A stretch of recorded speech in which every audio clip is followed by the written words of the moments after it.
Welcome to our channel. Today we how to enable creating a one-page brand strategy sheet, beginner guide step by step clearly. To create a one-page brand strategy sheet, start by defining your brand purpose. Consider why your brand exists. Next, identify your target audience. Think about who will benefit from your product or service. Now, outline your brand values. List the core principles that guide your brand's decisions. Next, determine your brand mission. This statement should clarify what you aim to achieve. Proceed to articulate your brand vision. Define the long-term impact you want your brand to have. Now, identify your unique selling proposition, or USP. What sets your brand apart from the competition?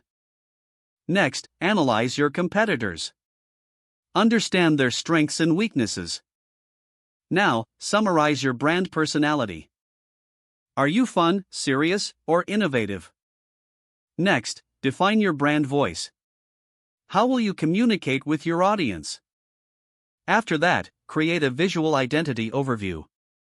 Consider your logo, color palette, and fonts.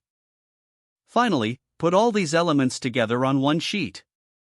Ensure it is visually appealing and easy to read. Review your one-page brand strategy for clarity and consistency. Make adjustments where necessary. Save your document and keep it accessible for future reference. This will be a valuable tool for guiding your branding efforts. Congratulations, you have created your one-page brand strategy sheet. If the page does not load, refresh the browser or try again in a private or incognito window. Don't forget to like this video and subscribe to our channel for more step-by-step tech guides.